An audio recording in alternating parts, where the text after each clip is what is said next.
Dave's comments remind me of the little boy that brought his friend to church. His friend had never been to church, and so he's trying to figure things out. And so the men got up with the collection plates, and he leaned over and he said, "What does that mean?"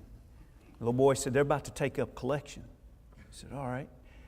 A little bit later, the song leader got up and opened his book, and the little boy says, "No, what does that mean?" He said, "We're about to sing." He said, "Okay." Preacher got up the front, he opened his Bible and took his watch off and laid it right there, and the little boy says, "What does that mean?" He said, "That doesn't mean anything." I love being at this church. I love being at this church.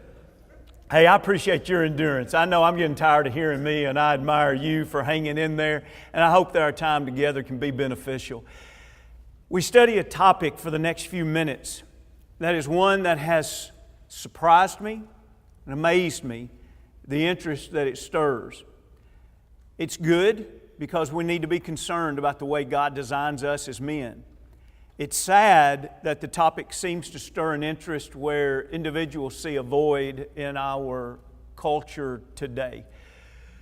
We did a big campaign a few years ago that, when I say big, we placed a big emphasis online. And a lot of dollars spent advertising. And it was under the 12questions.net umbrella. And we tracked how many times that was hit, how many sermons were listened to, etc. And then about that same time, on just a no-name Sunday night, just kind of a Sunday night sermon that thought maybe was needed, I preached a lesson on masculinity. Our deacon that takes care of our IT, he sent me an email and he said, "I don't know how or why, but this is blowing up." He says this sermon's already been listened to thousands of times. I don't know where it was found. I suppose it connected to some kind of search, but it is interesting the number of people in our communities. They are searching for answers in masculinity. And when you stop and think about it, there's very few places that they could go in culture today and learn the truth about what masculinity is. If there is any group that ought to become very attractive to men wanting to be men in America today, there is no group like the Lord's church. When you really start to break it down, it's one of the few places that not only can offer it, but demands it. And that's an intriguing thought, and sad in that our culture has changed that much. Perhaps we look at the changes over the past 125 to 50 years in America, and our first glance would say most of the changes have been in the role of women. After all, in 1893, it wasn't until Colorado stood up and said, "We're going to be the first state that gives women the right to vote." About 25 years later, in 1920, the 19th Amendment to the Constitution gave every woman the right to vote. It wasn't until 1963 that Congress passed the Fair Equal Pay Act, guaranteeing, at least by law, to women that if they did the same work as a man, they deserved the same pay. There were a lot of things culturally that changed in women, and not all good, as we went into the 60s with the introduction of the pill, and then going into the 70s with the legalization of abortion. Putting it in the words of feminists, it was the first time that women could conduct themselves like men sexually, because after all, they wouldn't be burdened with the responsibility of children anymore based on their behavior and decisions. And even in more recent years, in 2013, there was a big change where the ban on women serving in combat roles was lifted. Those are just a few things over the past 125 to 35 years. And some of those changes were needed. Some of those changes were good. not all of them. But then someone stops and gives pause and says, not much has changed with men. Or has it?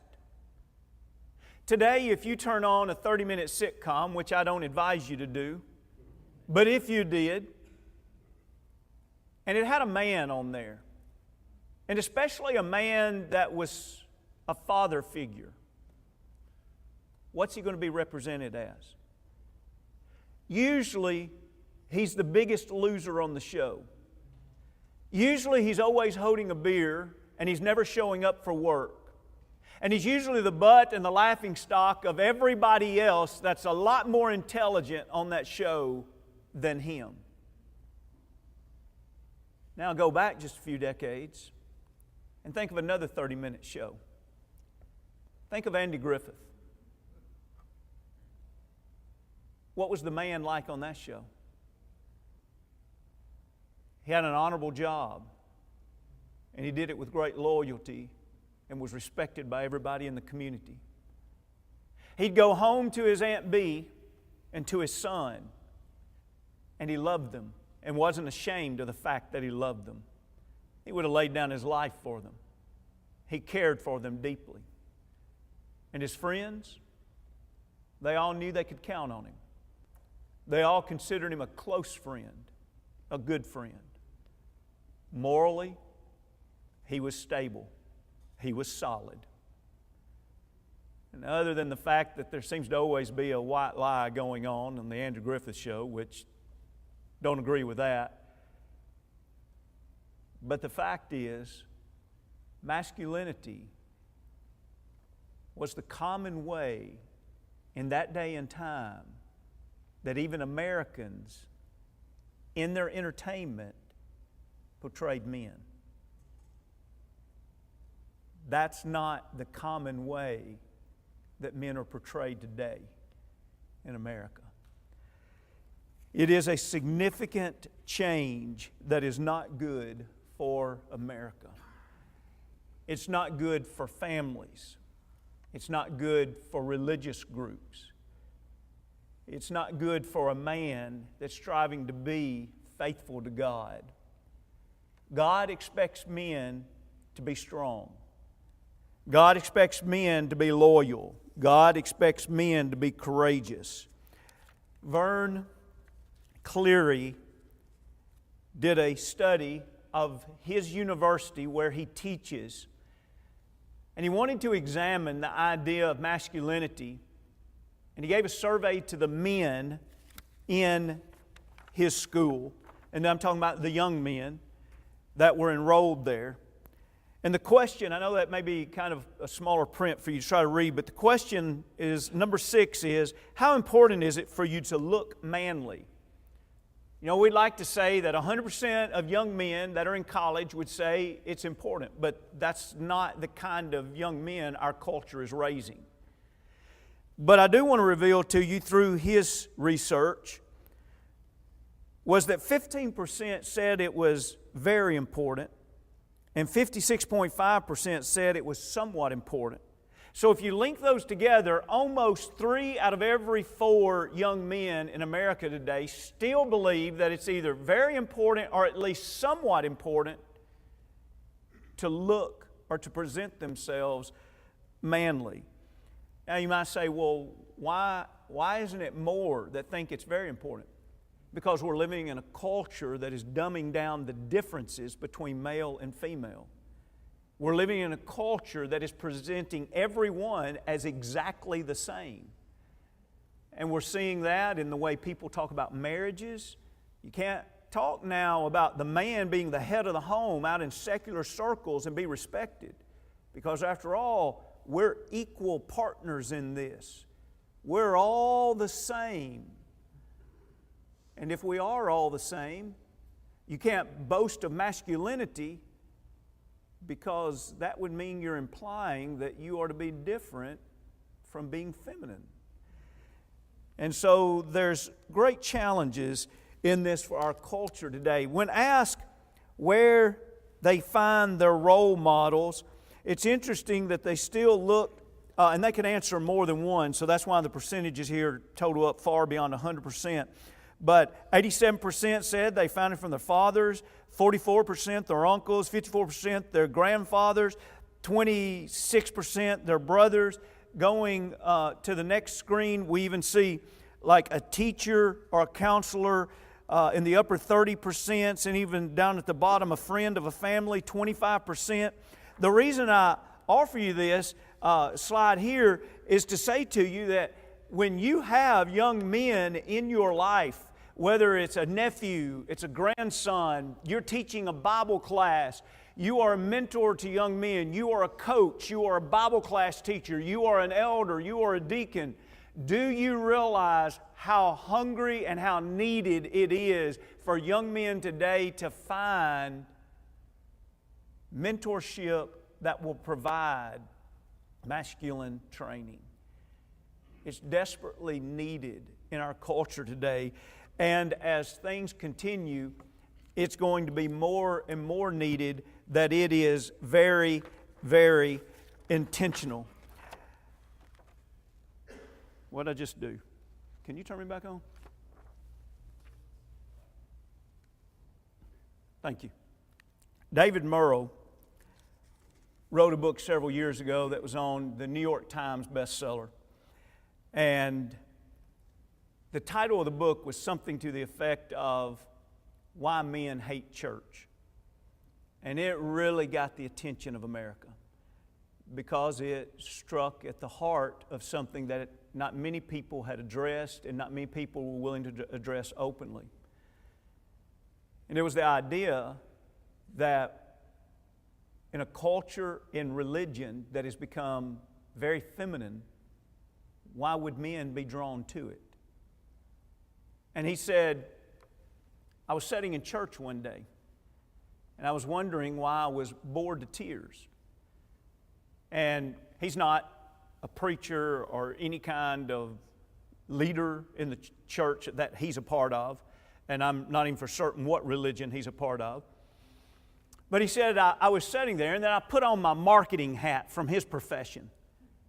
And he said, I thought to myself, if I were evaluating religion today based on marketing, who is it marketed toward? And he said, I pictured the foyer I just walked through, and you could tell that women decorated it. And he said, I'm sitting in an auditorium that it's obvious that women had a great influence on decorating it. And I'm listening to sermon week after week that's all soft and tender and feely and touchy. He says, where are those old sermons of a battle cry? Where's the sermons that demand courage anymore? And he said, I'm listening to the songs, this melodious. He says, where are the old spirituals that cry for strength and endurance?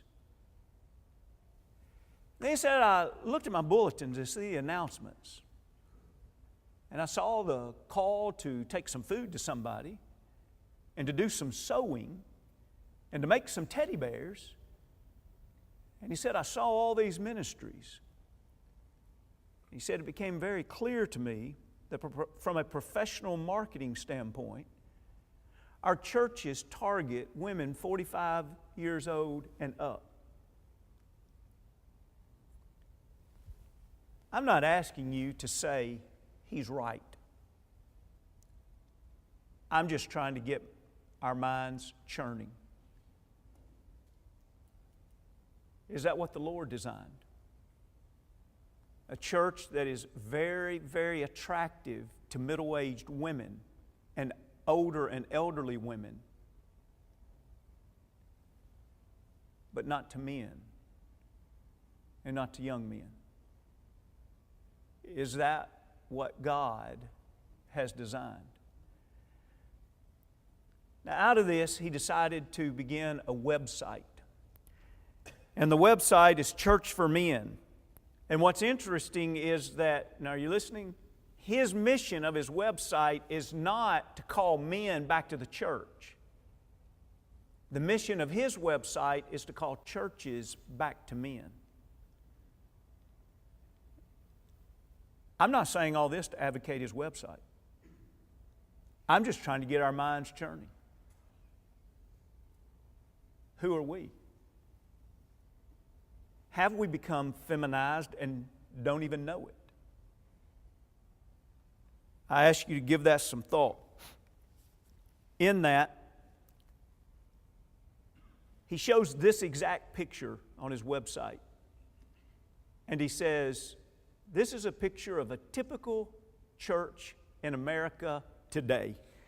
And he says things like this, which in a minute I'll give you some stats on the screen, but just let me read through some things to get to a closing point here on this slide. He says that statistically, this is the average U.S. congregation this week. He says, I'm going to call it Lakeside. We'll draw from an adult congregation that's 61% female, 39% male, 25% of the married women will attend without their husbands. There'll be a healthy number of single women, but very few single men. And he continues these kind of stats, and we'll look at them in just a minute. But then he says, how did we get here? How did a faith founded by a man and his 12 male disciples become anathema to men? Why do Christian churches around the world experience a chronic shortage of males when temples and mosques do not? Why are church-going men in the Christian faith so hesitant to really live their faith when men of other religions willingly die for theirs? I don't think in my lifetime I've ever been a part of a congregation of the Church of Christ that has not had more faithful Christian women than faithful Christian men. And why? I don't think God designed it that way. And my guess would be in the first century it was not that way. So why today? Why has that become the norm?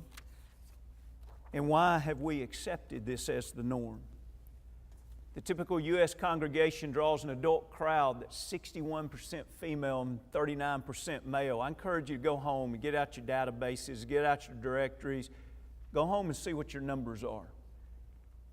And then begin a journey to try to explore why.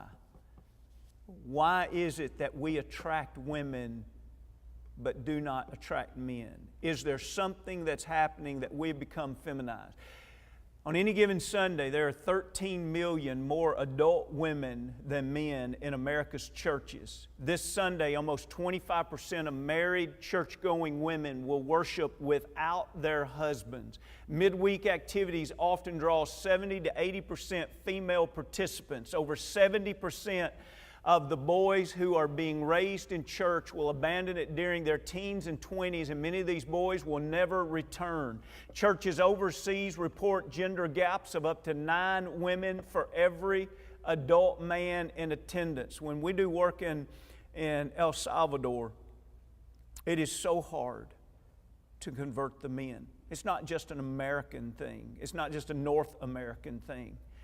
And it's so hard to grow and develop those men into potential leaders because so many of those men do not want to step up and take on the responsibility that comes with being masculine.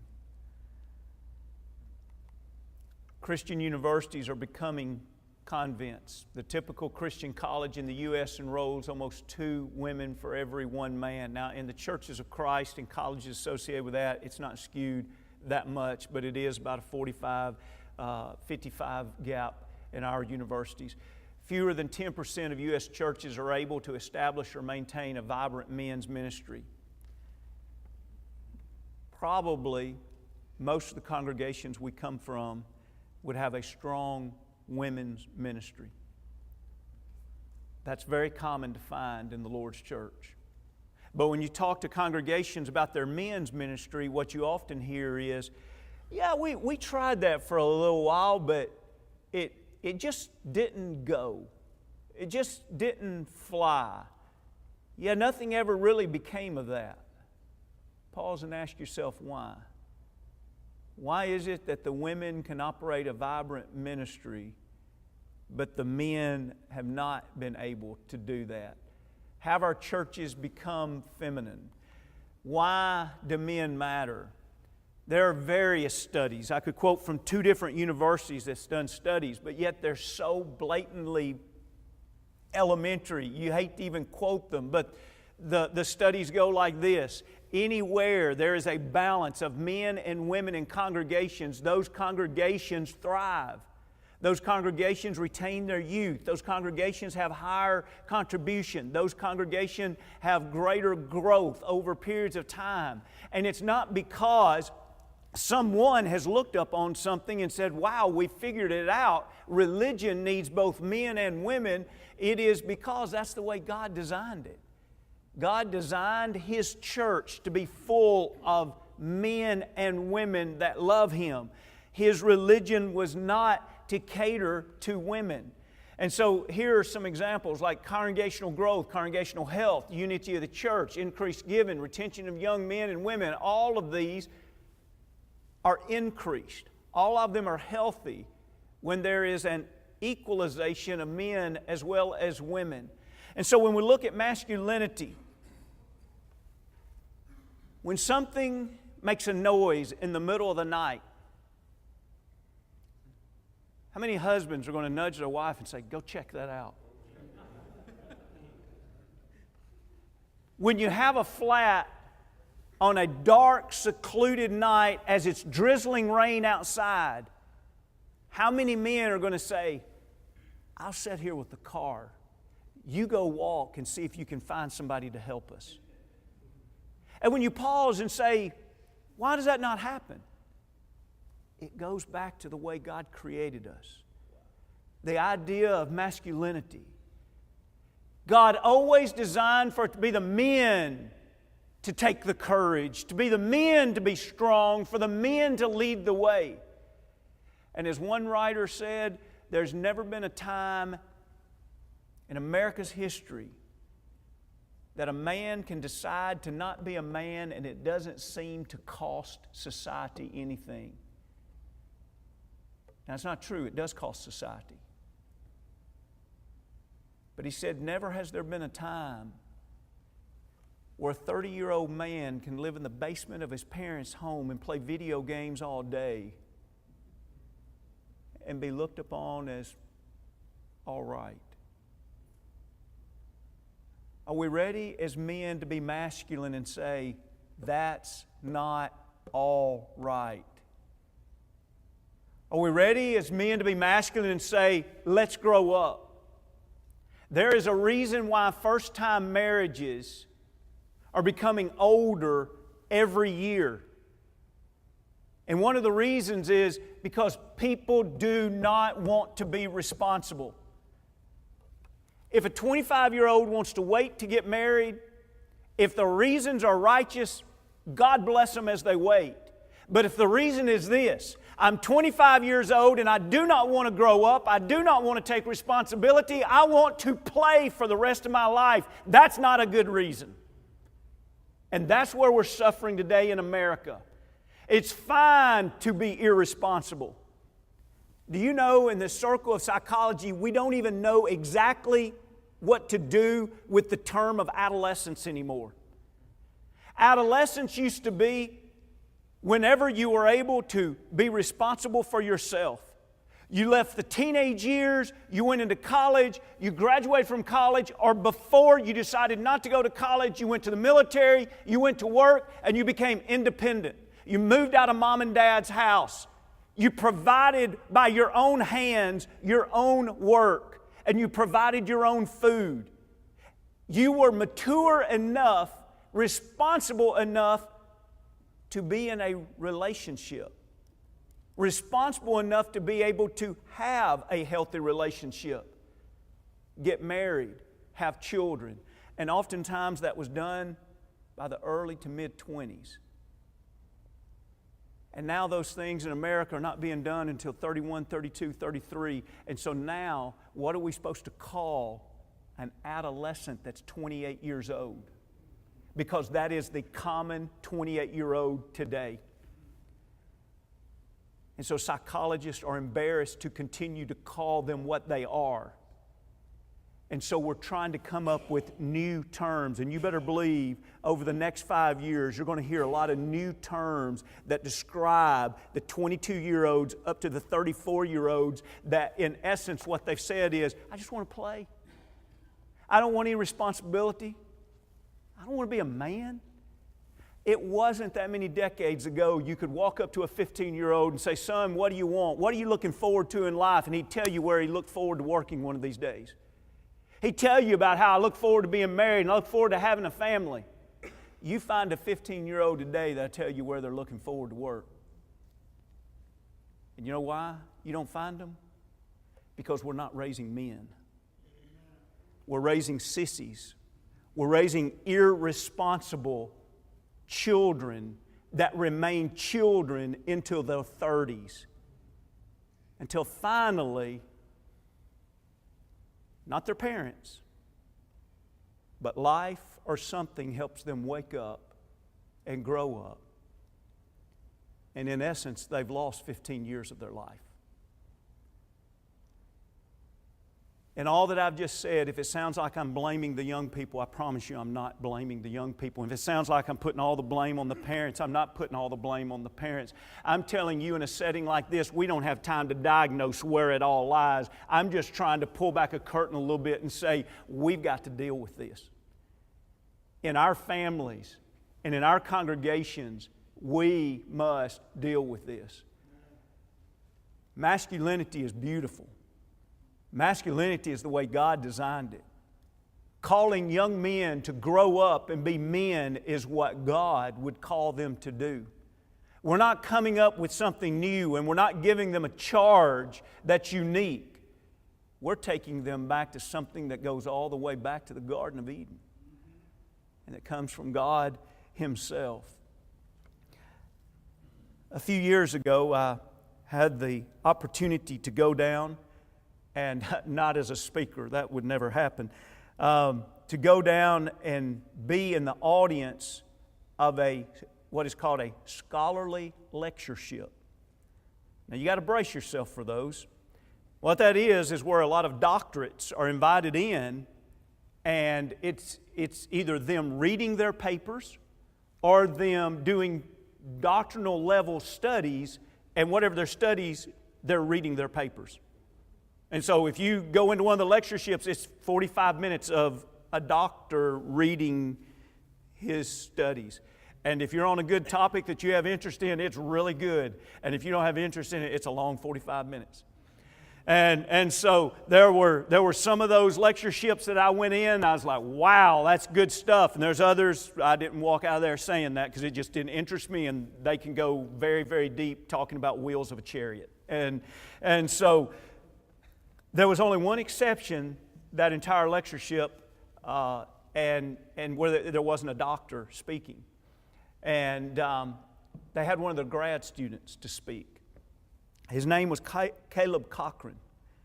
And they introduced Caleb, and they said, Caleb has just finished his thesis. And he decided to study masculinity from the Pauline corpus.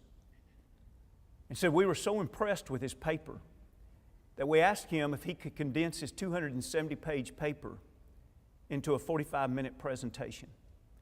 And he said he could. So now we're going to hear Caleb Cochran speak on masculinity. It really was good. What he did to do his research was he decided that he would study masculinity as it was presented in literature in the first century. Just like today, if you want to go and see what masculinity looked like in the 60s in America, you watch the Andy Griffith Show. If you want to see what people's view of men are in 2005, 2010, you can look at some of our literature. And you get it. Well, you can do that in first century. Okay, in first century literature, who are the heroes? What do they look like? When stories are told about families, what do the men look like? And so he did that to get a flavor of what in Greek and Roman literature of the first century men were being presented. Then he turned around to Paul's writings and he said, now they would have been people that would have understood manhood like this. What did Paul say to those people? And what he came up with was, he says there are about 9 or 10 characteristics that seem to ring true to describe what manhood ought to look like in the way God designed it. Now, as we go into this list of 9 or 10 things, I want to take a little bit of air out of your sail. And I almost hate to do this, but it's only fair to do this. When we read in Scripture, Scripture was given to men and women. So there are going to be several of these things that we read that you could very quickly say, hey, I hear you, but shouldn't women do those same things? And the answer is going to be yes. But the way it's worded or the way it's presented or the context around it, there's just something about the things that's brought out here that makes it clear that these are things, these are characteristics that God expects men to carry out in order to be masculine. The first one I'd like for you to see that he brought out was that of courage. Yes, women are to be courageous. But there's something about the way God speaks, like to Joshua. In Joshua, the first chapter, where 3 times he told him to be strong and courageous and to not be afraid. And when we think about the manliness of even the very religion that we speak, Paul said the only thing that he could preach is Christ and Him what? Crucified. For just a moment, hear that. Are you ready? Wipe your slate clean. Hear that for the first time. Hey, I've been thinking about the religion you're a part of. Paul, can you tell me something about your religion? Like, what does it go back to? What's the core of it? Everything we're a part of goes back to a Lord that was crucified. Where's the feminine touchy-feely about that? How have we lost it? Is it that we teach and ask too little? In 1 Corinthians, the 16th chapter, and for time's sake, we're not going to be able to look up most of these, but I'm going to turn to that one in my Bible, and if you turn in yours, we may have different translations, and you're going to note that this has different words that's translating this word out of the Greek, because this Greek word is kind of hard to put into English. I'm reading out of the New King James here, and it says, watch, stand face. Now you know that this is the end of 1 Corinthians 16. There's only a couple paragraphs left, and so he's kind of closing things out, but he's giving them that charge. And so he says, watch, stand fast in the faith. Now here's the word. Be brave, be strong. Now I love the King James on this. Even though it still is a little bit like we don't speak today, the King James is quit you like men. Or the New American Bible would say, act like men. Or the NIV would say, be men of courage. But think about that word, not just the message that he's saying to the church. The message that he's saying to the church is, I expect you to put like a line in the sand, and I expect you to say, I'm standing here and I will not move. But what about when the enemy comes? You watch for him, but you do not lose ground. Stand firm. Well, what about if you're afraid? It doesn't matter how afraid you are. Don't let your fear turn you away from what you believe. Be courageous. Your courage has to be greater than your fear. And so the language, whether you're a man or a woman, the message is the same. Be courageous. Stand your spiritual ground. But what word did he use? Out of the original Greek, he used the word that says, I expect you to be like a man. Wait a minute. Well, what do you mean I expect you to be like a man? Well, the idea of manhood is a man's not going to turn and run. You're telling me a man's never afraid? No. I'm telling you the man's not going to turn and run. When it's his responsibility, he has enough courage to stand there and do what needs to be done. Even with Paul mentoring Timothy, who we don't know all that was going on in Timothy's life, but when we read 1st and 2nd Timothy, we get the idea that he was struggling a little bit with fear, a little bit with a lack of courage. And Paul tells him about the suffering that he is enduring. And he calls him to be courageous and to be willing to suffer that same kind of endurance. A second thing that we see is that of self-control.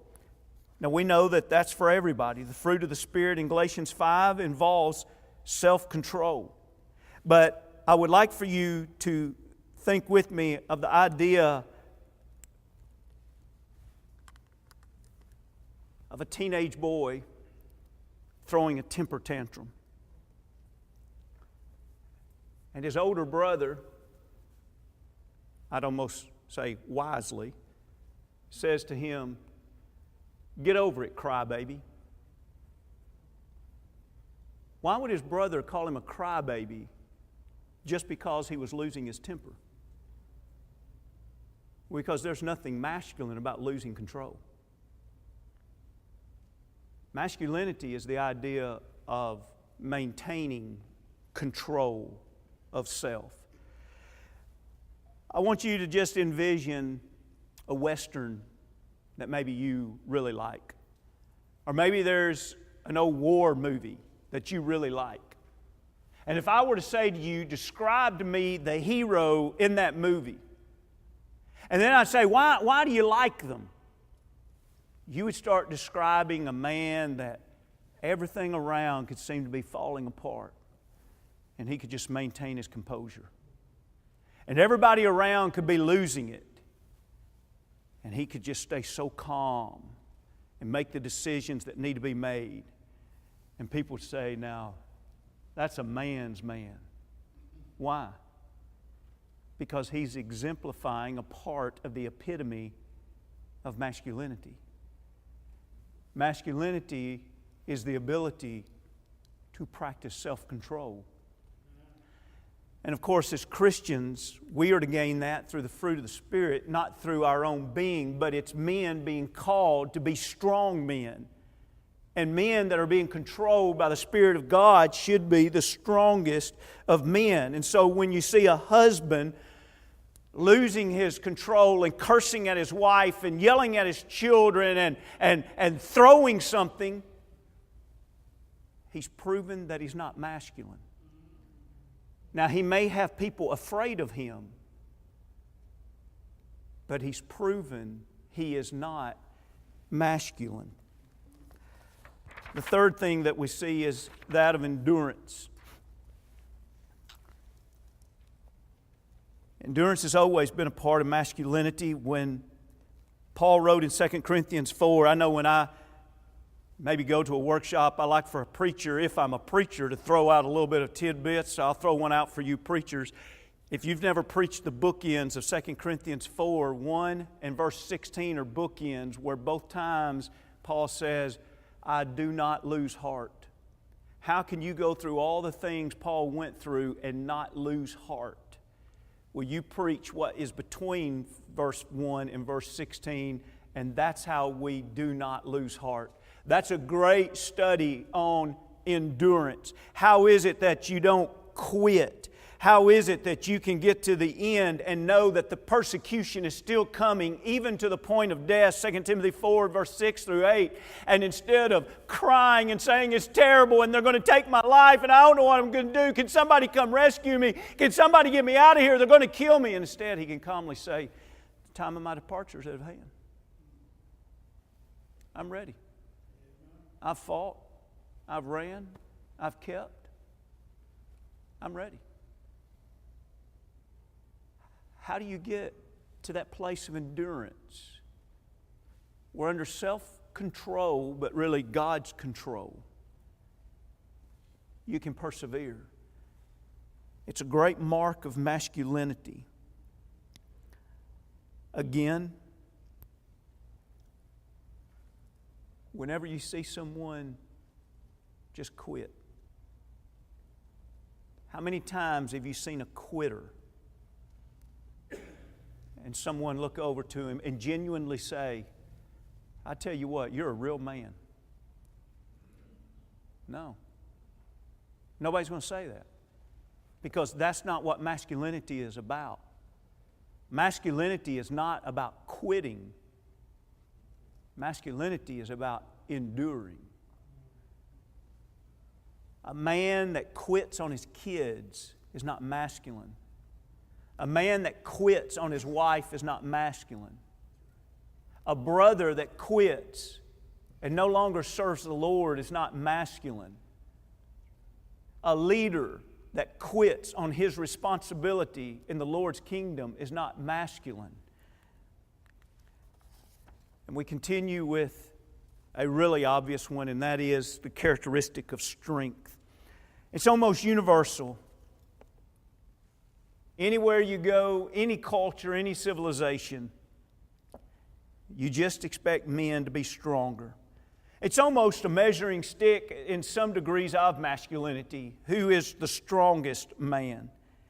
And so oftentimes in Scripture, using athletic illustrations and even talking about strength, like in 2 Corinthians 12 and verse 9, or Philippians 4:13, that I can do all things through Christ who what?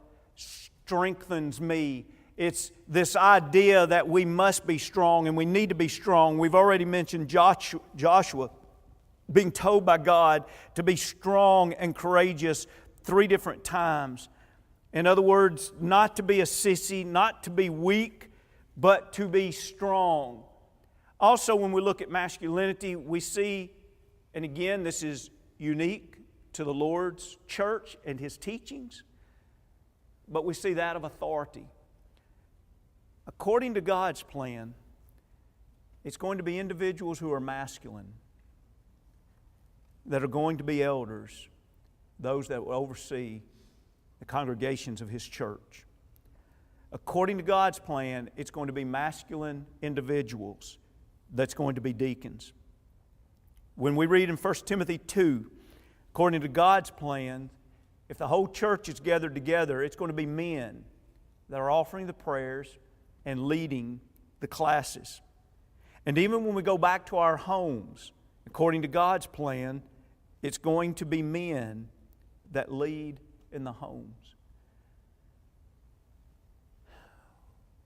We must give great effort to training men to be leaders, to train them how to humbly excel at authority. There's some guys that want authority and they abuse it. There's some guys that are irresponsible and they don't want any authority. And what we need is men who are masculine, that they don't run from responsibility because it's hard. Of course responsibility is going to be hard. It always is. It's responsibility. And so they don't look at the position. I remember one time looking over at a guy. It's just one of those things that's frozen in time. We were in a long discussion, and at this part of the discussion, we'd made our way to his vehicle. And finally, as we were approaching his vehicle, finally he just looked over at me and he said, "This is it. I just don't want to have to do the work of an elder." He said, "It's going to be hard." And I looked over at him and I said, "Yeah, and what if every man felt that way?" Because the congregation we were a part of was desperate for men to be elders. And you think how convenient it is to just say, "That's a lot of responsibility. That's a lot of work." You know, all I've got to do is say, "No, I don't want to do it," and whoo, all that work I don't have to do. Are you kidding me? You are going to turn down works to bless the kingdom just because it's hard. where's the man in that scenario? We must raise up men who welcome the opportunity to be men. I probably should have thrown this out at the beginning. I'll just kind of interrupt for just a moment to lighten things a little bit. My wife, wonderful lady, she is one of 3 sisters. So she grew up in a home with no boys. I love her mom and dad, and I love her sisters. I love the family. Couldn't say enough good about them. I love them deeply. But their family is kind of like a family of girls. And so we had our first child on the way. Before the days of, hey, let's check out and see what this kid is, we found out when he was born. He was a he. And so we go home with our newborn baby that's a son. And I'm watching, a little cute little feminine lady that just everything in her life is feminine and everything in her life is sweet and tender and just the most nurturing woman. And I said, look, we got to have a talk. And she says, what is it? And I said, listen, you need to understand, we're not going to raise a sissy. And she kind of smiled. She didn't know what to do with it. And I said, no, I'm serious. Like, we need to get on the same page. We're going to raise a man. And I want you to be sweet to him and all that, but you've got to understand, there are going to be some times that we're going to go out and do something and you're going to say, he's going to get hurt. And I want you to just like turn around and go the other way. Because you're right, he is going to get hurt. But we're going to raise him to be tough, to be strong, and to be a man. The last thing we will ever do is raise a sissy.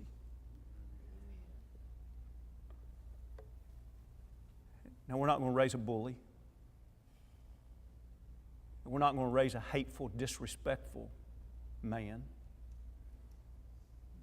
But we're going to raise a child that knows what masculinity is.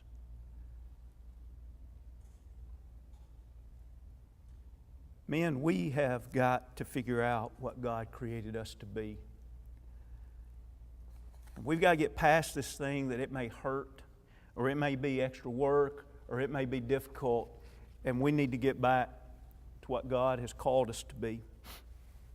Now, I know this one may seem out of place, and I'll go ahead and throw this out. I'm even on your side if when you look at this one you say, that's kind of offensive to me because I look at myself as being masculine, but I hate public speaking.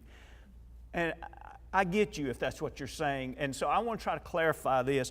I want you to think about this from not just the way we look at public speaking, maybe in the church where we say, oh, that's talking about the preacher, or that's talking about the guy that stands up and teaches the auditorium Bible class. I want you to think about the idea of what we've already looked at. God has placed authority upon the man. And God expects the man to be the leader. And God expects the man to be courageous. How are you going to lead your home if you cannot effectively communicate with the people in your home of the direction we're going? I'd like for you to think about that, A to B. As head of your home, can you at least effectively communicate to your family, look, this is the direction we're going? When a teenage girl or boy in an upset situation says, my dad never talks to me. That's what this is talking about. Can you address the people you're trying to lead? If you're the leader as a deacon over a ministry, can you at least stand before the people you're leading and lead them? Can you communicate with them? If you're an elder, can you stand before the people you lead and can you effectively communicate with them? Leadership demands that. Masculinity demands that. Imagine you're great.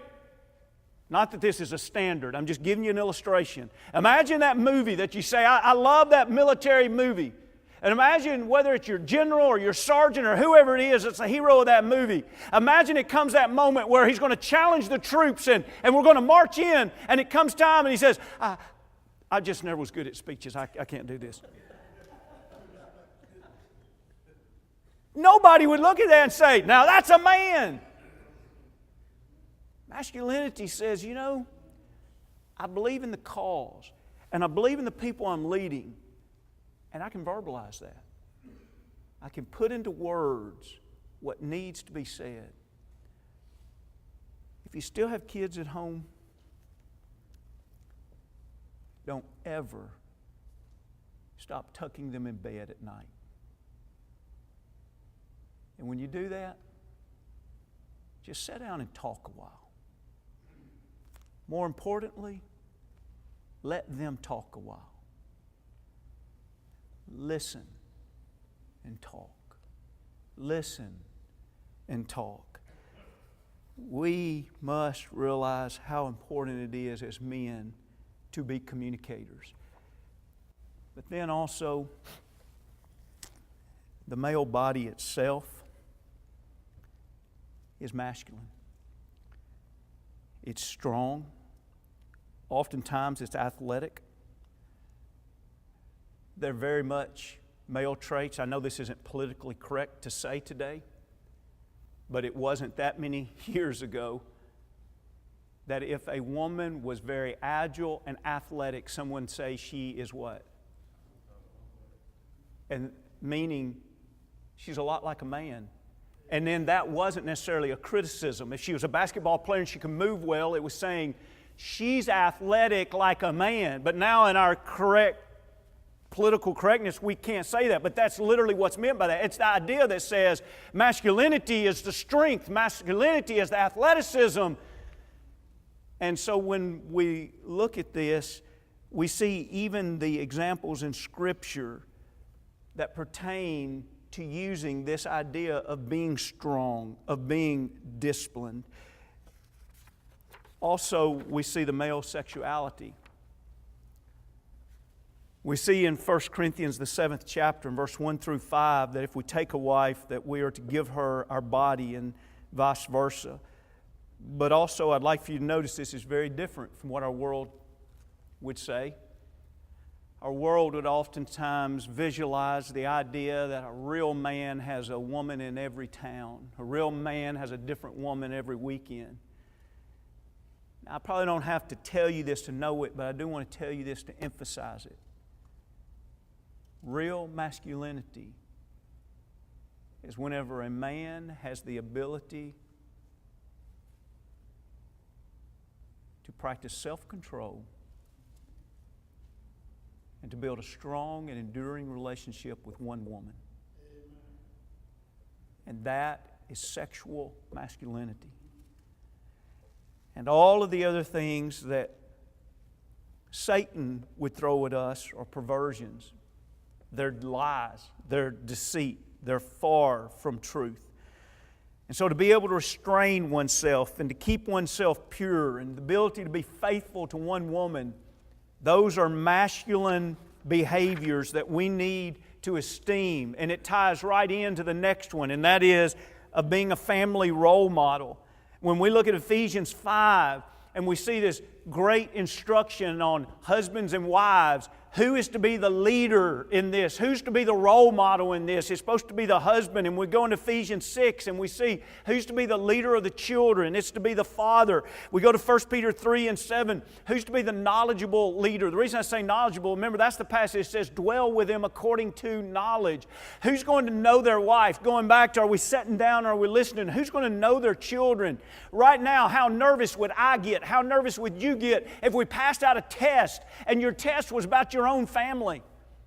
What if it was asking your wife's favorite book, her favorite color, her favorite number, her favorite song, her favorite color, her favorite flower? How many of us would get nervous and say, I don't know how well I'm going to do? What if we did the same thing with your very own kids? How many of us say, I just don't do good at that stuff? That's not masculine. Masculinity says, I'll be the role model in my family. I'll be connected to my family. I'll lead my family. We can't lead people we do not know.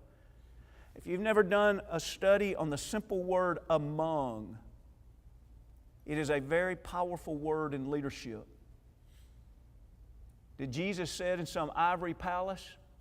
Not according to John 1:14. What did He do? He came among us. And then turn over to 1 Peter, the 5th chapter, and see how elders are supposed to live. Elders in God's eyes aren't in boardrooms with closed doors. Even though there's a lot of decisions that have to be made, when God describes elders, He describes them living among the people. And that's why He continually used the illustration of the shepherd. Because where do shepherds live? Among the sheep. I grew up on a farm that raised cattle. Have you ever heard of a ranch-style house? Have you ever heard of a shepherd-style house? You've never heard of the shepherd-style house because they don't have a house. They live among the sheep. The guy that takes care of the ranch, he goes and he lives in his house. And once a day or once every 2 days, he just goes out and he counts sheep and then he goes back to his ranch-style house. It's a big difference in the leadership the Lord wants. What the Lord wants is He wants leadership where we live among the people that we lead. Not above them, not separate from them, among them. When we look at the family role of leadership, it is a masculinity, that's a mentality that we live truly among. And so the question is, when we think about masculinity, do we honor it? Do we model it? Do we expect it? Do we teach it? Do we mentor it? You take men out of the home, and government is oftentimes invited in.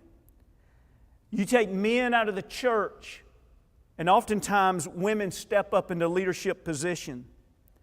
You take men out of the culture, and masculinity disappears, and our society is weakened. We may not can change the whole world, but we can change the world we live in. And we must decide not what the culture says about masculinity, but what does God say? And will we stand with her? Let's bow.